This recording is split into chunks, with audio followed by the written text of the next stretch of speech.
আসসালামু আলাইকুম ও রহমতুল্লাহি ওবরাকাতুহ।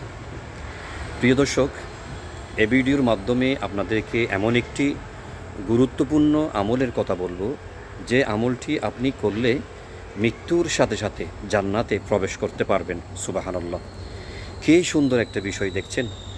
আর তা হচ্ছে, যে ব্যক্তি রসূল করিম সাল্লাল্লাহু আলাইহি ওয়াসাল্লাম ইরশাদ করেছেন, যে ব্যক্তি প্রত্যেক ফরজ নামাজের পর আয়াতুল কুরসি পাঠ করবে, মহান আল্লাহ তাআলা তাকে এত বড় ফজিলত বারাকাত দেবেন, মর্যাদা দেবেন, ওই ব্যক্তিটা মৃত্যুর সাথে সাথে জান্নাতে প্রবেশ করবে।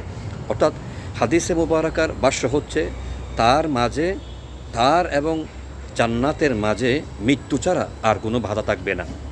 কার জন্য? যিনি প্রত্যেক ফরজ নামাজের পরে, প্রত্যেক 5 ওয়াক্ত ফরজ নামাজের পরে আয়াতুল কুরসি পাঠ করবে। আসুন আমরা এটার উপর আমল করার চেষ্টা করি।